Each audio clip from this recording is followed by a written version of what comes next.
My uncle collected video audio tapes of the paranormal and supernatural. He passed away fairly recently, but would have loved your radio show.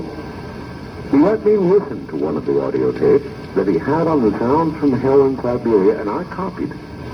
He received his copy from a friend who worked at the BBC. It took me a while to find tonight, but attached is that sound from my uncle's tape. Not the greatest quality, but sounds are there. I was very hesitant to send it to you, as the sound bothers me to even listen to. I would suggest that if you play the sound on your program, warn listeners in advance.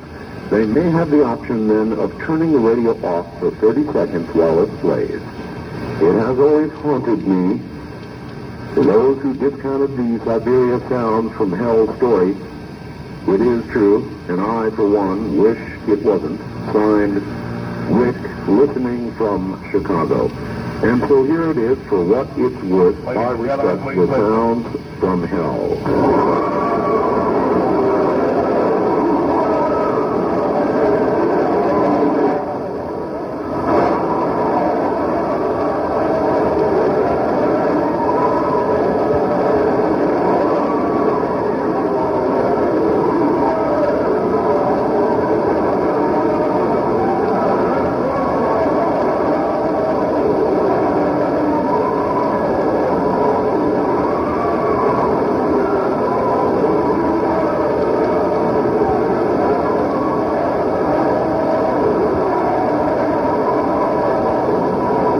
I would say this about it.